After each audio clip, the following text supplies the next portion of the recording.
안녕하십니까? 올해는 화요일 이 시간을 모세오경에 대한 이야기들을 좀 차분히 살펴보려고 합니다. 창세기는 한 10번의 시간으로, 또 출애굽기는 8번의 시간으로, 레위기는 제가 계획하기로는 지금 6번 정도인데 한 7번, 6번 안에 마무리가 되지 않을까 싶습니다.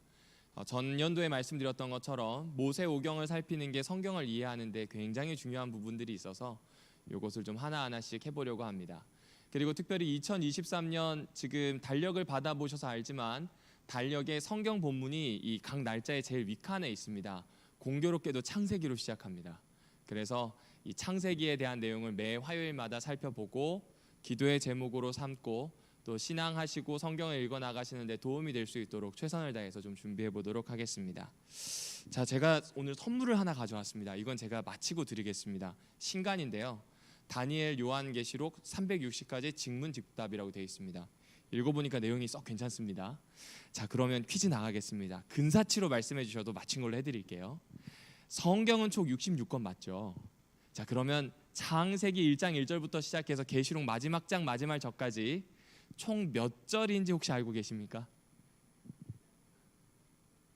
이거 사실 목사님들도 잘 몰라요. 조사해보기 전엔, 그렇죠? 근데 한번 근사치로 해보겠습니다. 혹시 알고 계십니까? 말씀을 해주시면. 네, 어느 정도 될까요, 장로님? 7,000절? 그것보다는 좀 많이 쓰셔야 합니다. 몇 절 정도 될까요? 좀 많이 쓰셔야 합니다. 방금 누가 12,000절 하셨는데 누구신가요? 네, 집사님께 드려야 될 것 같습니다. 13,000절 정도 됩니다. 13,102절 정도 되는 게 이제 성경입니다. 왜 이 말씀을 드리냐면 성경의 13,102절에 있는 내용을 쭉 읽어 나가고 싶은데 이 읽어 나가는데 좀 뭐라 그럴까요? 걸림돌이 되는 성경절이 있습니다. 분명히 걸림돌은 아닌데 진입장벽이 높은 성경절이 있어요. 그게 뭘까요? 창세기 1장 1절입니다. 같이 읽어 보실까요? 태초에 하나님이 천지를 창조하시니라. 맞습니다. 이 성경의 첫 번째 책의 첫 번째 절입니다. 그렇죠? 이걸 넘어야 성경 세계로 들어갈 수가 있습니다. 나라에 들어가기 위해서 국경을 넘고 오늘 교회에 오시면서 1층 현관을 지나야 하듯이 반드시 성경을 들어가려면 이 부분을 넘어서야 합니다. 하나님이 창조자이시다. 한 처음, 태초라고 하는 게 한 처음이란 뜻이거든요. 한 처음 하나님이 우리를 만드셨다라고 하는 부분이죠. 왜냐하면 이게 중요한 이유가 이것을 받아들이기가 참 많이 힘든 것 같아요. 왜냐하면 철학자든 종교인이든 과학자든 여러 지성인들부터 시작해서 참 많은 사람들이 이 부분에서 걸립니다. 제가 또 경상도 출신이거든요.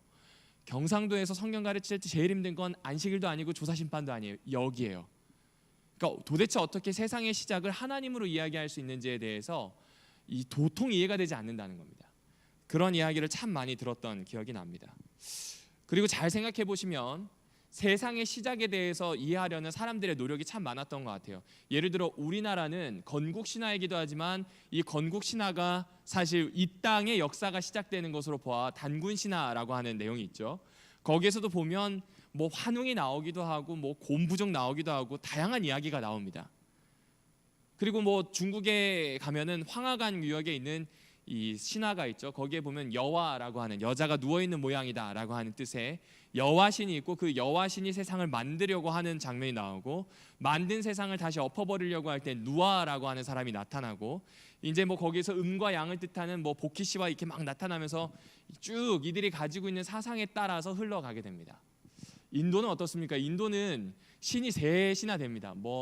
크리슈나부터 시작해서 비슈나 아무튼 많습니다. 시바 이렇게 해서 3대 신으로 해서 10,000여 개 이상의 신으로 나눠지는데 이들이 가지고 있는 법칙에 따라서 세상이 만들어지고 카스트가 갖춰지고 하는 내용들이 쭉 나오게 됩니다. 이집트는 어떤가요?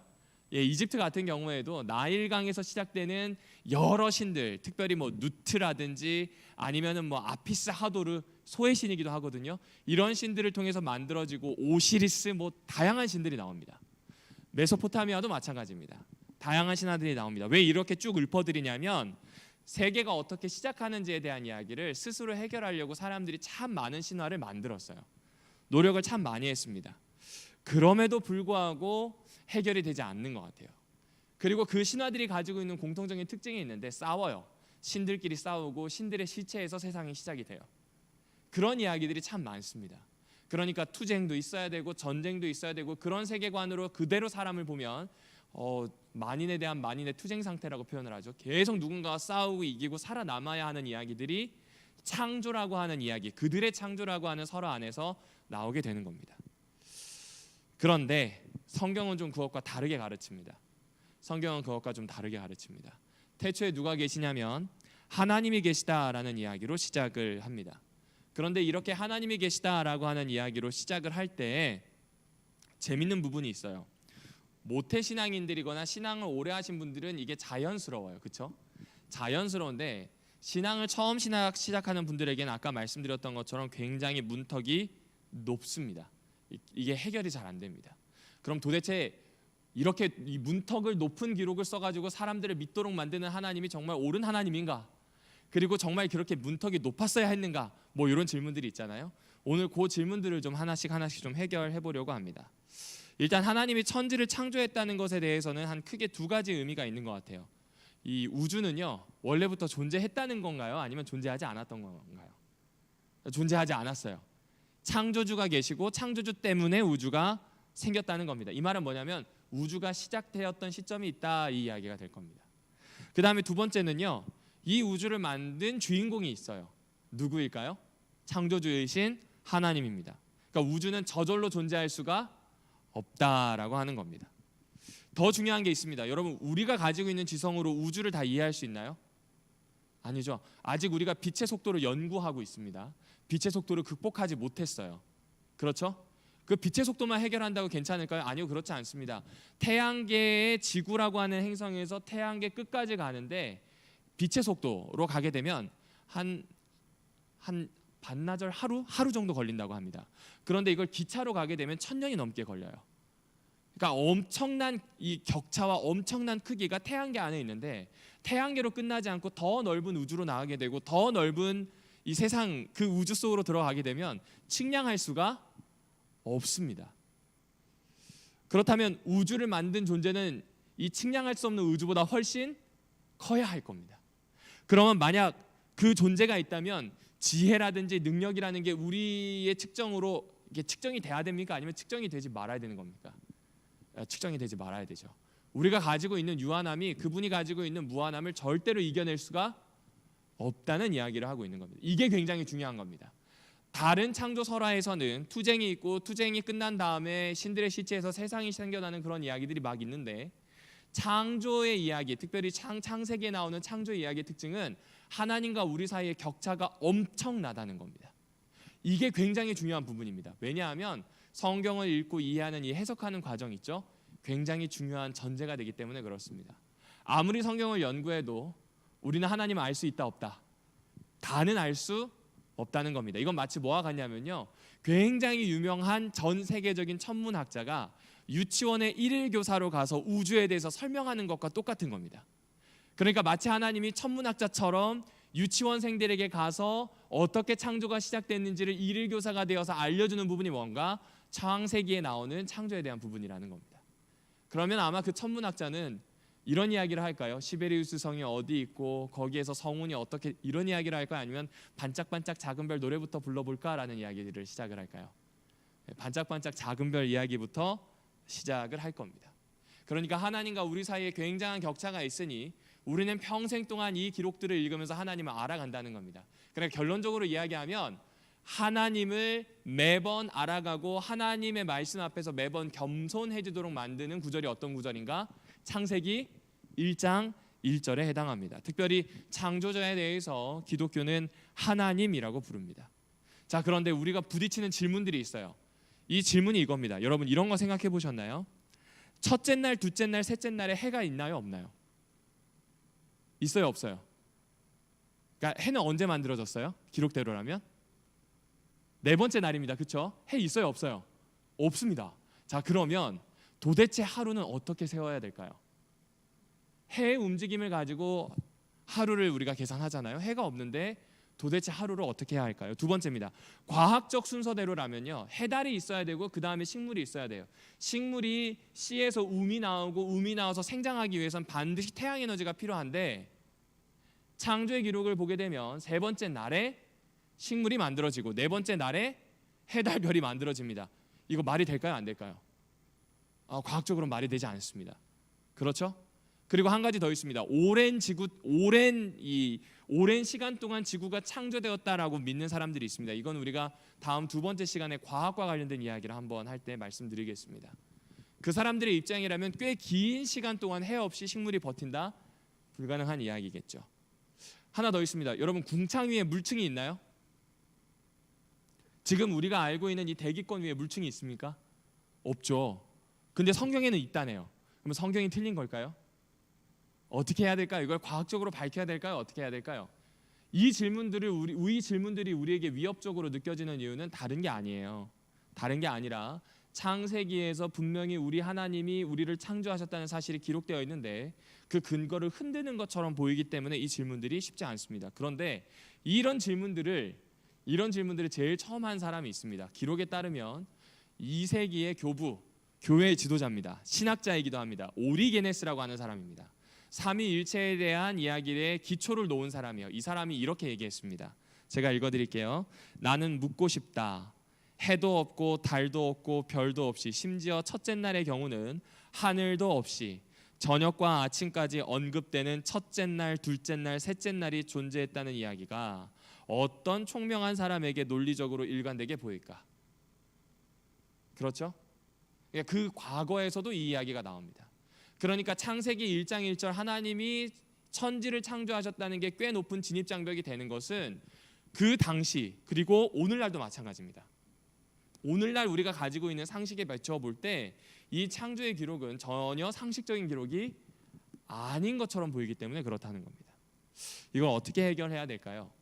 조금 멀리 좀 가보겠습니다. 기원 이야기를 한번 시작을 해볼게요. 기원은 처음에 시작이 되는 이야기죠. 창세기에 대한 지필이 언제 시작되었는가가 아니라 창세기에 대한 지필과 편집이 가장 활발했을 때로 한번 돌아가 보겠습니다. 그때가 언제냐면 막 포로기가 시작되고 중반쯤 접어들었을 즈음, 그리고 포로기에서 돌아왔을 때 즈음, 사람들은 끊임없이 양피지에 끄덕이면서 성경을 필사하고 성경에 있는 내용들을 옮겨 적기 시작합니다. 고대에 있는 여러 문헌들을 모아서 쓰기 시작합니다. 그리고 그때 단순히 성경을 필사한 게 아니라 유대 문헌들이 많이 쓰였어요. 자신들의 신앙을 정말로 잘 지켜나가기 위해 노력했던 흔적입니다. 왜 그러냐면요, 솔로몬 왕 이후로 이스라엘은 단 한 번도 강대국이었던 적이 없습니다. 심지어 요시아 때도 그렇습니다.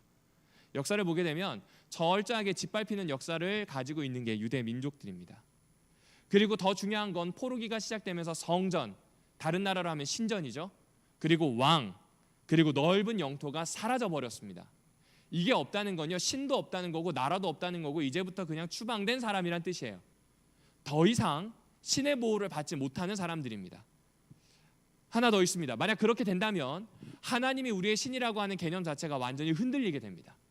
왜냐하면 그 당시에는 설교하다가 몇 번 말씀드렸지만 전쟁을 할 때에도 왕과 왕의 대결이 아니라 왕이 섬기는 그 도시가 섬기는 신들의 대결로 보았습니다. 그런데 지금 나라가 없어지고 영토가 없어지고 성전이 없어졌다는 건 그 신이 무용지물이란 뜻이고 하나님이 과연 살아계시는가라고 하는 겁니다. 그런데 이때 유대인들 사이에서는 두 가지 의견으로 크게 나눠지게 되었다고 합니다. 첫 번째가 뭐냐면 우리 민족의 죄 때문에 국난이 찾아왔다. 따라서 회개하자. 그러니까 여전히 하나님에 대해서 신앙을 붙들려고 노력하는 사람들이겠죠.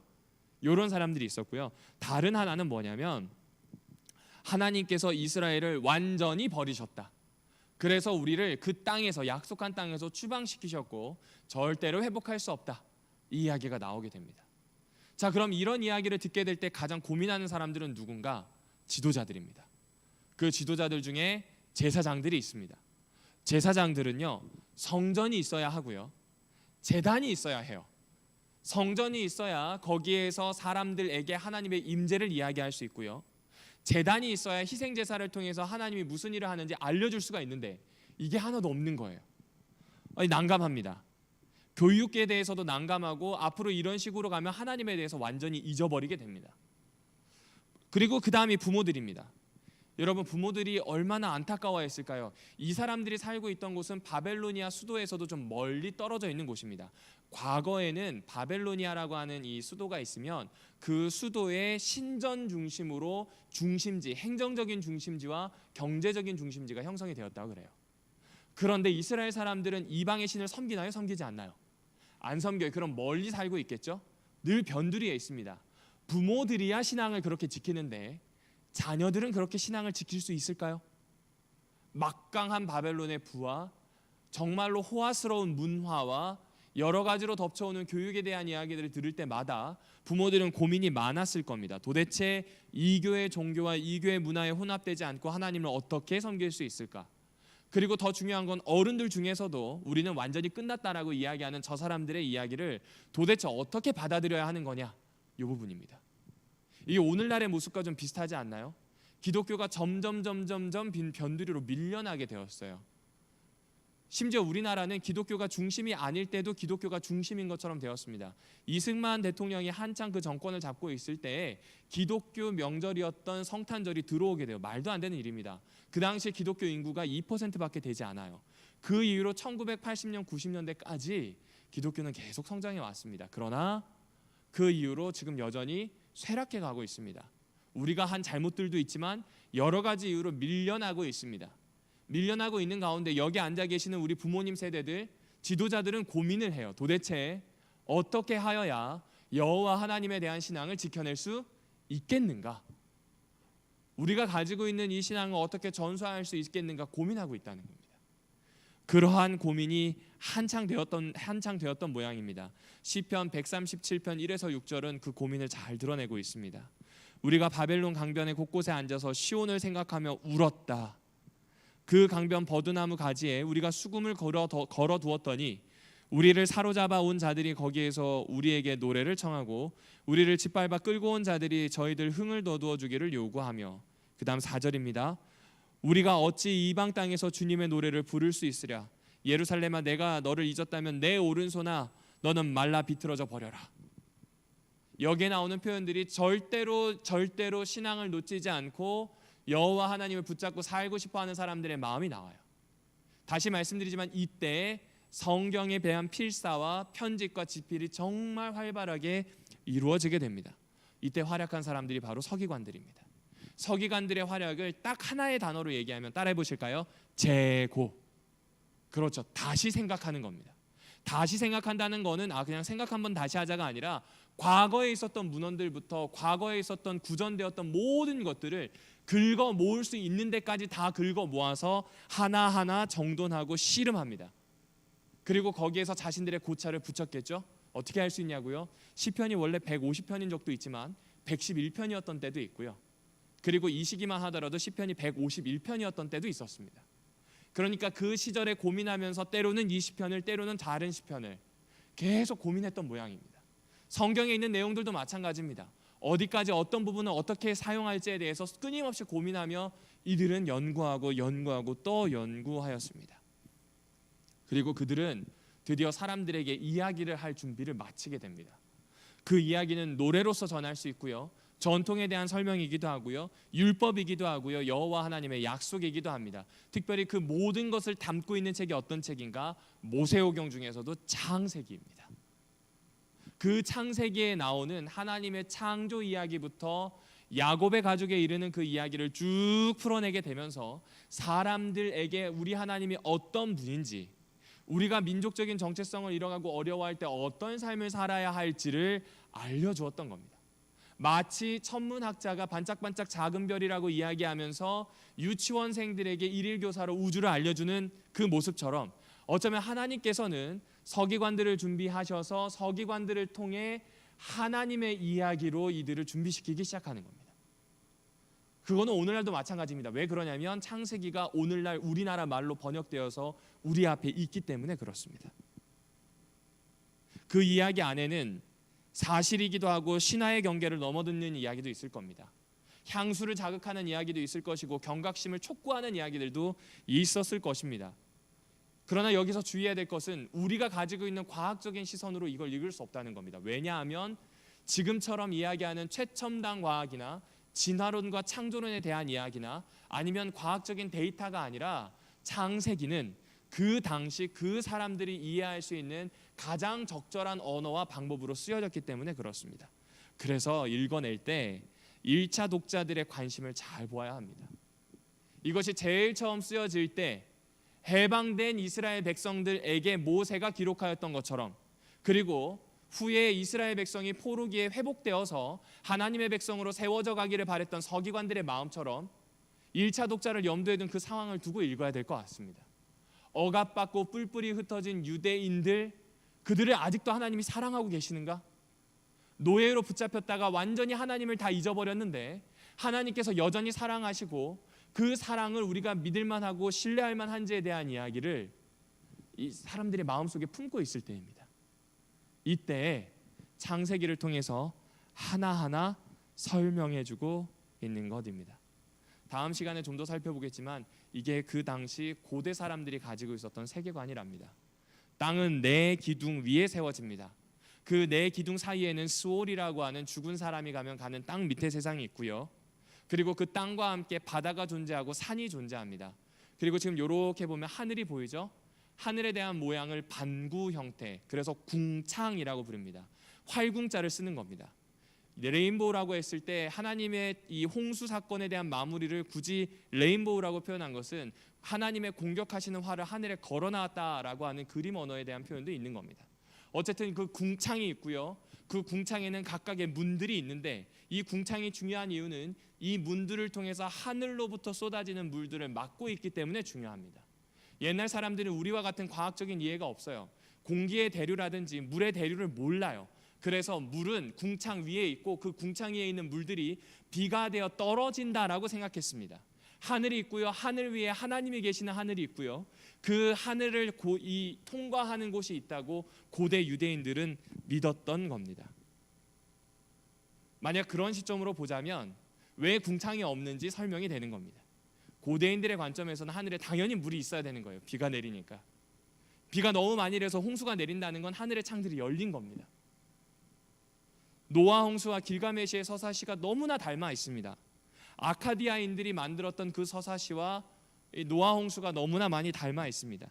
고결한 인물로 나옵니다. 누구냐면 그게 노아죠. 길가메시 서사시에서도 신들도 어찌하지 못하는 고결한 사람이 누군가 길가메시입니다. 대홍수를 피하기 위해서 큰 배를 짓는 것 두 이야기에서 똑같이 나오는 부분입니다. 세상의 동물들을 구한 뒤 새를 날려서 물이 빠졌는지를 확인하는 부분도 길가메시 서사시에도 있고 성경의 노아 홍수의 이야기에도 있습니다. 그리고 결국 산 중턱 어딘가에 걸려서 살아남게 된다는 결론부도 너무나 비슷합니다. 여러분, 이 이야기를 했을 때 어떤 것이 먼저고 어떤 것이 나중입니다. 그 이야기를 하려는 게 아닙니다. 이게 무슨 이야기를 드리고 싶은 거냐면 당시 그때에 살던 사람들이 이스라엘만 있었다는 게 아니에요. 주변에 있는 사람들과 문화와 생각을 고려하고 함께 공유하고 있었다는 겁니다. 그래서인지 피터 헨즈는 이 모든 이야기를 가지고 뭔가 추적하는 데 있어서 이 부분이 중요하지 않겠는가 콕 집어 이야기합니다. 제가 읽어드리겠습니다.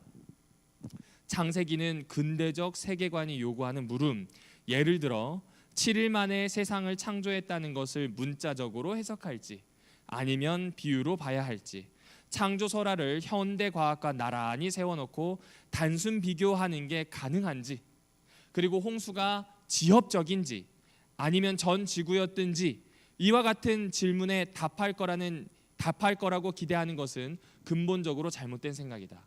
강조되어 있는 부분입니다. 창세기의 초점은 이스라엘 하나님 야훼가 과연 예배할 만한 신인가 하는 질문에 맞춰져 있다. 신을 잃어버린 세상에서, 하나님이 보이지 않는 세상에서 과연 하나님을 예배하는 게 맞느냐라는 겁니다.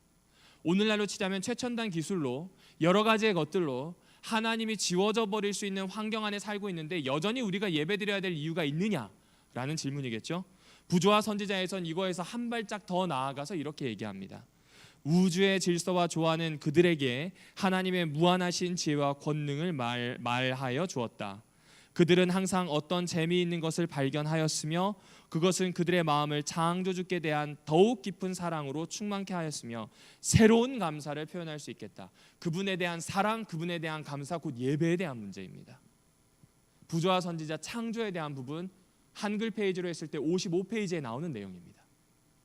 그러니까 이 창세기는 다른 내용을 다루는 게 아니에요. 마치 새 천사 기별에 있었던 첫 번째 천사의 이야기처럼 누구를 예배할 건가, 그 예배를 여호와 하나님이 받으시기에 합당한가에 대한 이야기를 하는 겁니다. 따라서 창세기 저자의 의도는요, 과학적으로 어떤 걸 규명하는 게 아닙니다. 제가 지금 하나하나 찬찬히 같이 맞춰왔던 이유가 무엇이냐면 이 부분을 말씀드리기 위해서요. 창세기가 역사적이고 과학적이어야 된다는 것은 아니라는 겁니다. 창세기는 신학적 인식입니다. 그 신학적 인식은 뭔가? 여호와 하나님을 예배할 만한가? 그분께만 감사해야 하는가? 그분께만 사랑을 드리는 게 맞는 것인가? 이 부분에 대한 이야기입니다. 창세기 1장 1절은 그 부분에 대해서 분명히 이야기합니다. 창조하다, 바라라고 하는 동사를 쓰거든요. 이 동사는 구약 성경에서 54회 나오는데 하나님한테만 붙여요. 그리고 창세기 1장에는 바라밖에 안 나옵니다. 아사 혹은 아쉬라고 하는 이 단어는 창조하다, 만들다라는 단어인데 구약에서만 약 2600회 이상 나옵니다. 그런데 이 단어는 사람이 뭔가 만들거나 세우는 업적에 대한 이들과 많이 연결되어 있습니다. 의도적으로 창세기 저자는 하나님이 이 땅을 만들고 하나님이 사랑으로 다스린다는 이야기를 전달해주고 있는 겁니다. 그리고 하나님에 대한 단어도 마찬가지입니다. 여러분, 창세기 1장 1절부터 창세기 2장 3절까지 이 창조에 대한 이야기가 쭉 적혀 있잖아요. 거기에 나오는 하나님은 야훼가 없어요. 엘로힘만 있습니다. 엘로힘만. 히브리어 성경을 찾아보니까 총 35번이 나오더라고요. 그러니까 엘로힘이라고 하는 건 일반적으로 전 세계를 다스리고 모든 세상의 주인이신 창조주를 설명할 때 엘로힘이라고 합니다. 그럼 여기 나오는 야훼, 여호와는 누군가? 약속의 하나님, 쉽게 이야기하면 교회의 하나님입니다. 이제부터 교회와 하나님, 교회와 예수 그리스도의 관계처럼 약속을 하신 분에 대한 명칭을 쓸 때 여호와라고 씁니다. 그러니까 창세기는 전 지구적이고 전 우주적이며 온 세상의 창조주이자 주인이신 분으로 하나님을 소개합니다. 그분의 창조가 미치지 않은 곳이 없다는 겁니다. 그리고 더 중요한 건 그 창조주가 첫 번째 날부터 일곱째 날까지 창조할 때 이름을 붙였다는 거예요. 이름은요, 소유권입니다. 구약에서는 대표적으로 소유권입니다. 이름을 주었다는 건 이제 내가 소유했다는 뜻입니다. 하나님은 그냥 창조하는 것으로 끝난 것이 아니라 그것을 가지셨어요. 이신론자들이 얘기하면서 하나님이 세상을 창조하고 던져놨던 게 아니라는 겁니다. 오늘 여기 앉아 계시는 한 분 한 분의 이름도 하나님이 아실까요? 아십니다. 어떻게 아냐고요? 누가복음 19장에 보면 삭개오 이야기 나오잖아요. 삭개오를 처음 만나요. 그런데 삭개오야라고 하는 이름이 5절에 등장합니다. 예수께서 처음 보는데 그 이름을 아셔요. 그 사람의 필요를 아시고 그에게 가장 중요한 것이 무엇인지를 아십니다. 마찬가지로 이름을 지으시고 이름을 아시는 분이 오늘 우리를 예배하라고 초청하십니다. 왜 그럴까요? 돌보시려고요. 새롭게 만드시려고요. 그 이야기가 창조 안에 있습니다. 따라서 하나님은 어떤 분이실까요? 사랑이십니다. 따라서 사랑이십니다. 이 사랑의 하나님이 우리에게 합당한 예배를 받으실 수밖에 없는 분으로 창세기는 설명합니다. 그럼에도 불구하고 난관이 하나 더 있습니다. 창세기 1장 1절과 창세기 1장 2절의 관계가 역시 성경으로 들어가는데 어렵게 만듭니다. 아니 목사님 이거 뭐 어려울 거 있습니까? 라고 하는데 몇 가지 주장 때문에 그렇습니다. 여러분, 이 창세기 1장 1절과 2절 사이에 시간 간격이 있다고 한번 생각을 해보십시오. 태초에 하나님이 천지를 창조하셨다와 땅이 혼돈하고 공허하였다는 시간 간격이 있다는 것과 다른 하나는 창세기 1장 1절은 그냥 제목처럼 쓰여지고 창조는 창세기 1장 2절 후반부에 하나님의 신이 수면 위를 운행하셨다, 여기에서 시작했다는 것과 확실히 느낌이 다르죠. 이것 때문에 교회가 가지고 있는 주장이 총 5가지고요. 제가 이게 정리된 책을 봤더니 정리된 책 자료만 600페이지입니다. 그리고 그 안에 있는 책들을 쭉 세봤거든요. 세긴을 셌더니 무려 600권의 책이 거기에 인용되었습니다. 그러니까 여전히 창조하시는 하나님, 그 하나님이 과연 어떤 방식으로 창조하셨는지에 대해서는 사람들이 이야기가 많다는 겁니다. 그 복잡한 이야기를 하려는 게 아닙니다. 그 복잡한 이야기를 하려는 게 아니라 그 복잡한 이야기의 중심에 공허와 혼돈하였다는 그 이야기가 있다는 부분에 집중하고 싶은 겁니다. 대부분 구약에서는 아무것도 없는 사막이나 광야를 지칭할 때 토우 와보후라고 하는 혼돈과 공허라고 하는 단어를 사용합니다. 그래서인지 창세기 1장 1절과 2절에 대한 견해는 크게 한 세 가지 정도로 기억해 주시면 좋을 것 같아요. 1장 1에서 창조를 시작하시고 1장 2절이 창조의 첫 모습입니다. 그러니까 하나님이 창조를 시작하시고 처음 만들었더니 원시지구 형태가 혼돈과 공허와 흑암이 깊음 위에 있다는 겁니다. 그리고 두 번째는 1장 1절과 1장 2절 사이에 아주 긴 간격이 있다는 겁니다. 그래서 여기에는 이 간격 어느 시점에, 이러한 시간 간격 어느 시점에 하나님이 계시는 이 하늘 어디에서 천사들이 반역을 일으켰고, 그 반역을 일으킨 천사들이 타락하여 쫓겨나게 되면서 공허와 혼돈과 흑암을 몰고 왔다는 이야기입니다. 특별히 흑암이라고 하는 건 구약 성경에선 특별히 반하나님적인 세력들을 뜻합니다. 하나님에게 적대적인 세력을 어둠이라고 뜻하고요. 그리고 여기 깊음이라고 하는 것은 바다 저 깊은 곳이거든요. 바다 저 깊은 곳에 대한 구약의 여러 기록은 리워 야단이라든지 라합과 같은 무시무시한 짐승들로 많이 예표됩니다. 왜냐하면 악과 고난과 고통을 상징하는 거대한 바다 괴물들이 그 안에 있고 그들이 여전히 하나님의 세계를 위협한다고 생각하는 거죠. 다시 말씀드리지만 이건 두 번째 견해입니다.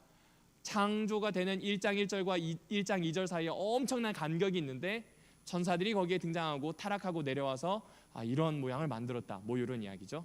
이 이야기도 사실 재림교회가 가지고 있는 이야기와 반절 정도가 비슷합니다. 그리고 세 번째입니다. 1장 1절은 표제고요. 1장 2절 하반절부터 창조가 시작이 됩니다. 성경 세계에서 사람들은 무에서 유라는 이 창조 개념이 희박했습니다. 이거는 최근에 들어온 개념입니다. 없고요. 그런 개념보다는 무질서한 세계가 어떤 질서를 잡아가는지, 그리고 기능이 없던 세계와 기능이 없던 그 대상이 어떤 기능을 잡아가는지, 그걸 설명하기 위해서 혼돈과 공허했고 하나님의 창조는 여기서부터 바로 하나님의 신이 운행하면서부터 시작한다, 뭐 이런 이야기를 합니다. 재림교회는 두 번째와 세 번째 견해를 믹스한 견해라고 보시면 좋을 것 같습니다. 첫 번째 견해 같은 경우에는 하나님이 창조하시고 혼돈과 공허가 생겼다고 하니 하나님은 아무것도 없는 거에서 만드실 수 있는 분으로 인식할 수 있겠죠. 하지만 세 번째 같은 경우에는 신정론에 대한 문제에 대한 답이 될 수도 있습니다. 어떤 것이냐면 신정론이라는 건 전능하신 하나님이 다스리는데 왜 도대체 괴로운 일이 있냐 이거거든요. 이 부분에 대해서 만약 세 번째 견해, 곧 앞에 있었던 괴롭고 힘든 부분들, 공허와 혼돈과 흑암을 극복하시고 하나님의 임재로 창조가 시작된다면 하나님은 신정론, 곧 우리가 알 수 없는 고통의 문제를 해결하시고 재창조하실 수 있는 분으로 받아들일 수 있겠죠. 근데 중요하진 않습니다. 제가 여기서 말씀드리려고 하는 건 그런 엉망진창으로 보이는 혼돈과 공허에서 하나님이 취하신 행동입니다. 성경을 쭉 따라 읽다 보면 하나님이 수면 위를 운행하셨다고 합니다. 저는 이거 어렸을 때 물에서 좀 많이 놀고 싶었거든요. 그래서 하나님이 수상스키를 타고 이렇게 쫙 가는 그 모습을 생각했어요. 근데 그 의미가 아니더라고요. 원어를 찾아보니까요, 독수리가 새끼들이 있는 둥지 위를 빙빙 돌면서 살피는 모습입니다. 언제 이렇게 살피냐면 이 새끼들이 아직 어릴 때와, 그리고 두 번째가 있는데 새끼들이 스스로 날아야 할 때 이렇게 빙빙 돌면서 살핀다고 하더라고요. 그 모습을 이야기하고 있는 겁니다. 무질서하고 악과 고난이 있는 세상에 질서를 부여하기 위해서 하나님의 임재 회전이 시작된 겁니다. 혼돈과 공허와 어두움을 극복하시기 위한 하나님의 회전이 시작되고 있는 모습을 이야기한다라고 생각해 주시면 좋을 것 같습니다. 하나님의 창조를 이렇게 설명할 수 있는 것 같아요. 과거 창조 사건 때만 있는 게 아니겠죠. 하나님의 말씀은 여전히 우리에게 힘이 있고 여전히 그 창조력이 있다고 본다면 오늘 우리 삶에서도 임재 회전을 하고 계실 거예요. 혼돈하고 공허하고 어두워져 있는 나의 삶을 하나님은 빙빙 돌면서 돌보십니다. 약간 우스갯소리로 할 수도 있는 것 같지만 군대 가서 제일 많이 놀림 받았던 게 주먹을 접으라고 하고 여기에다 눈을 대라고 하더라고요. 끝이 보이냐고. 안 보인다 그랬더니 그게 너의 군 생활이래요. 어둡다는 거죠. 앞으로 한 700일 가까이 되는 그 시간을 어떻게 해서든지 극복하기 어렵다는 이야기입니다. 그런데 저는 군에서 하나님을 깊이 만나는 체험을 할 수 있었던 반작용이 있었던 것 같습니다. 여러분은 어떠신가요? 오늘 우리 삶 속에서 고난과 아픔과 공허와 어두움이 있을 때 하나님은 여전히 임재 회전을 하실까요? 안 하실까요? 하신다는 이야기를 여기서 들려주는 것 같습니다.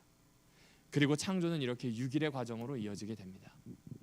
첫 번째부터 세 번째까지는 빛과 어둠을 나누시고 하늘과 바다 곧 궁창을 나누시고 땅과 식물을, 특별히 땅은 물과 묻을 나누어서 그 위에 식물을 나게 하십니다. 공간을 만드는 모습입니다. 그런데 이 공간을 만드는 모습을 잘 보시면 빛과 어둠 나누었어요. 질서가 잡혔죠. 하늘과 바다, 특별히 궁창을 나누었어요. 질서가 잡힙니다. 땅과 물 나누었어요. 질서가 잡힙니다. 무엇을 극복한 것인가? 혼돈을 극복하시는 모습이 나옵니다. 공간을 만드십니다. 그런데 그 만드신 공간에 넷째 날과 다섯째 날과 여섯째 날을 보실까요? 해와 달, 별, 두 광명체, 어쨌든 그 설명과 함께 천체에 있는 것들을 넣으십니다. 다섯째 날에는 새와 물고기를 각각 하늘과 물 속에 채워 넣으십니다. 여섯째 날에는 땅에 있는 모든 생물들과 인간을 만들어서 채워 넣으십니다. 공허를 극복하시는 모습이에요. 비어있는 그곳에 하나님의 생명이 움틀움틀거리기 시작하는 겁니다. 그래서인지 창세기는 이 이야기를 그냥 하지 않습니다. 이 사람들이 굉장히 뭐라 그럴까, 이렇게 굉장히 세밀하게 기록하는 것 같습니다. 왜냐하면 창세기 1장의 6일 동안의 창조의 모습을 보면 7가지의 패턴이 늘 반복됩니다. 7이라고 하는 게 계속 반복되는데, 첫 번째는 하나님이 이르시되라고 하는 표현, 말씀하시되라고 하는 표현이 나온다는 겁니다. 두 번째는 하나님의 명령, 무엇이 있어라 혹은 나뉘어라 라고 하는 명령이 있습니다. 세 번째는 그대로 되었습니다. 성취가 되죠. 그리고 네 번째는 하나님이 그것들을 분리하셨어요. 특별히 첫째 날과 셋째 날 보면 분리하십니다.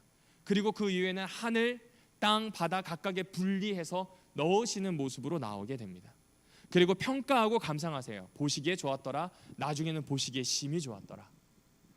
그리고 그것들의 이름을 지으십니다. 저녁이 되고 아침이 된다, 낮과 밤이다, 각각의 이름을 지으십니다. 그리고 꼭 첫 번째 날부터 여섯째 날까지는 시간의 표현, 저녁이 되고 아침이 되니 이는 첫째 날, 저녁이 되고 아침이 되니 이는 둘째 날이라고 하는 표현이 나오고 있습니다.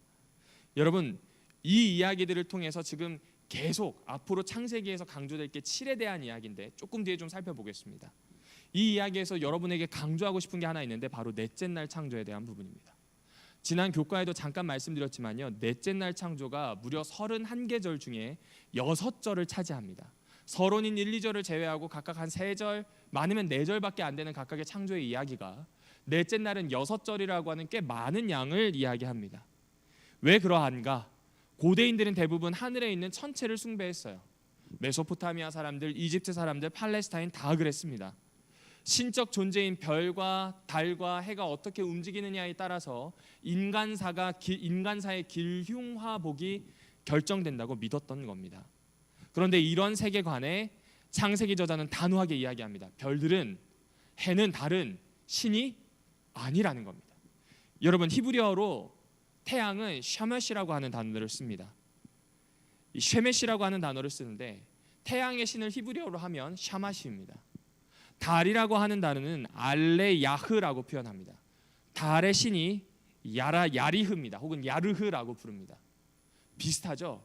그래서인지 창세기 저자는 해, 달에 대해서 직접적인 표현을 하지 않고 일방적으로 그냥 빛을 담는 그릇 혹은 광명체란 뜻의 이 마오르라고 하는 단어를 씁니다. 그냥 일반화시켜 버리는 거예요. 이거는 그냥 우리가 알고 있는 샤미시라든지 야리흐를 떠올릴 수 있는 신들이 아니라 하나님이 만든 피조물일 뿐이라는 거죠. 하늘의 천체는 피조물입니다. 빛을 전달하는 수단의 빌가함으로 숭배하거나 경외감을 가지고 쳐다볼 필요가 없다는 이야기를 하는 겁니다. 그러니까 창세기를 읽고 있는 그 당시 사람들에게 있어서는 혁명적이고 충격적인 일입니다. 우리가 지금까지 믿었던 신이 아니라니, 거짓이라니 라고 하는 이야기를 이 안에 넣어주고 있는 거죠. 그리고 다시 말씀드리지만 7에 대한 표현으로 계속 하나님이 얼마나 완전하게 만드시고 있는지를 이야기합니다. 브레시드 바라 웨 엘로힘 웨하 아레츠 웨하 샤마임이라고 하는 태초에 하나님이 천지를 창조하신다고 하는 히브리어는 7개의 단어로 의도적으로 기록되어 있습니다. 1장 1절부터 2장 3절까지 엘로힘이라고 하는 단어도 35번, 7의 배수입니다. 하늘, 궁창, 땅도 각각 21번씩 등장합니다. 그대로 되었다라고 하는 표현이 7번 등장하고요. 보시기에 좋았다는 것 역시 7번 등장합니다. 이름을 짓는다고 하는 표현도 7번 등장합니다. 왜 이렇게 반복을 할까요? 왜 이렇게 7에 대한 이야기를 자꾸 이야기할까요? 그것은 창조의 7일 끝에 있는 안식일에 대한 이야기를 하려는 것 같아요. 그 7이 가장 직접적으로 나타난 게 안식일입니다. 유대인들은 안식일을 일주일의 여왕이라고 표현합니다. 그리고 창조의 왕관 완성이라고 표현하죠. 그런데 잘 보시면 안식일은 좀 독특한 특징이 있습니다. 여러분, 안식일을 잘 보시면요, 안식일에는 짝이 없습니다. 예를 들어 볼까요? 빛과 어두움, 하늘과 바다, 땅과 식물, 모든 것들이 짝을 이루어서 창조가 되었는데 안식일에는 그 짝이 존재하지 않습니다. 이 말은 무슨 말인가? 6일과 짝꿍이 된다는 거예요. 창조의 6일과 짝꿍이 되는 것이 무엇인가? 안식일이라고 하는 겁니다.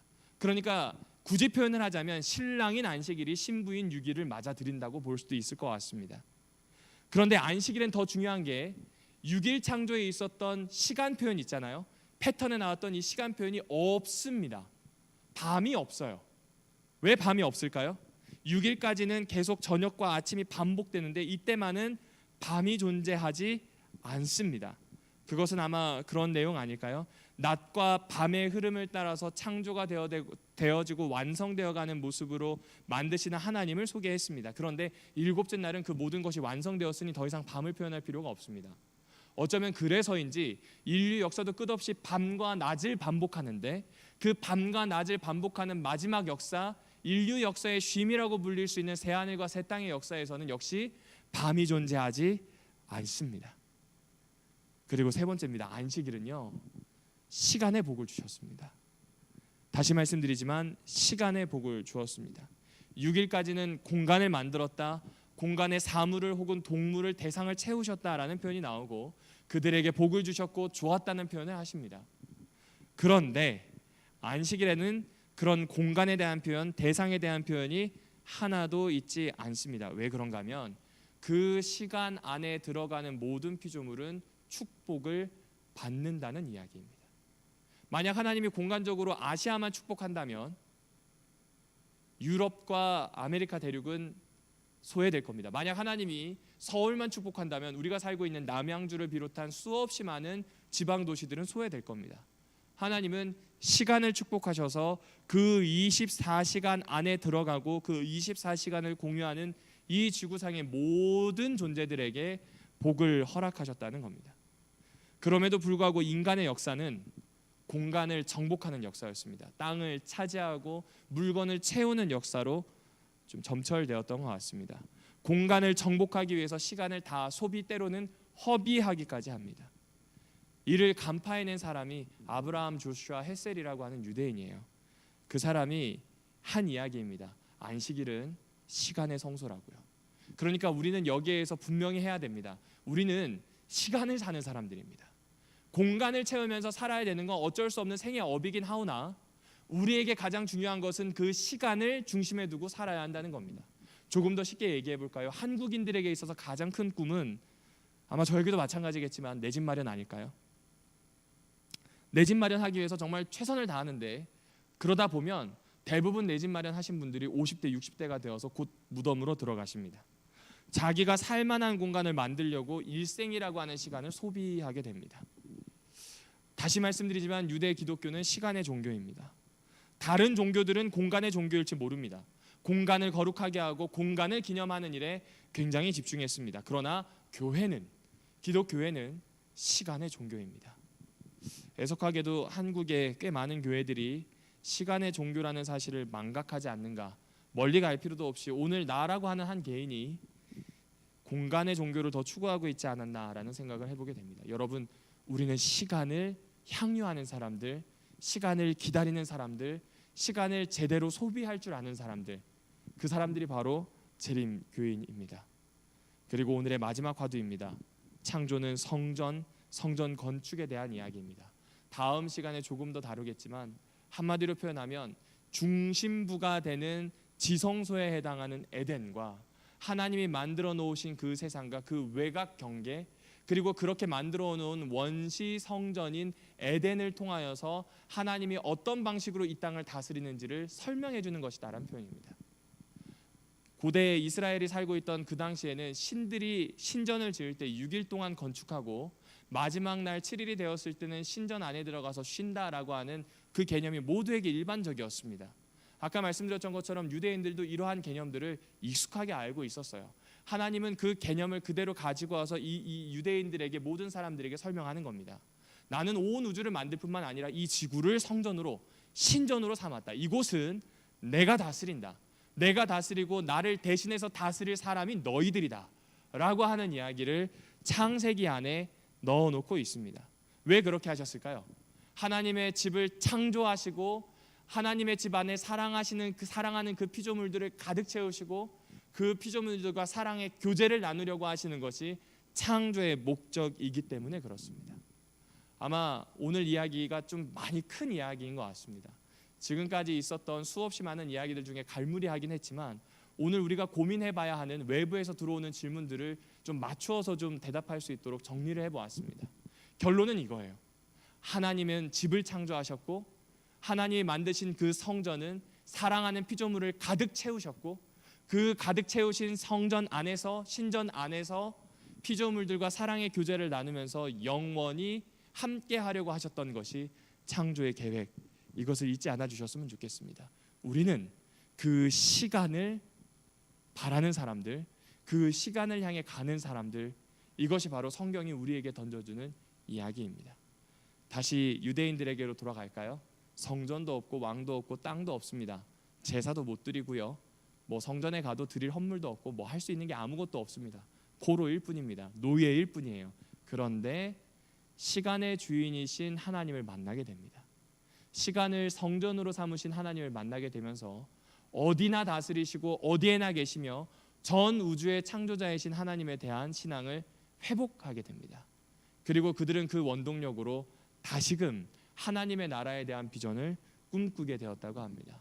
사랑하는 오남교회 성도 여러분들이시여, 우리 2023년이 그런 시간으로 채워지기를 원합니다. 공간이 아니라 눈에 보이는 삐까뻔쩍한 어떤 명성이나 건물이나 업적이 아니라 시간의 주인이신 하나님을 쫓아 시간 안을 가득 채우시는 하나님의 손길을 따라 살아내기를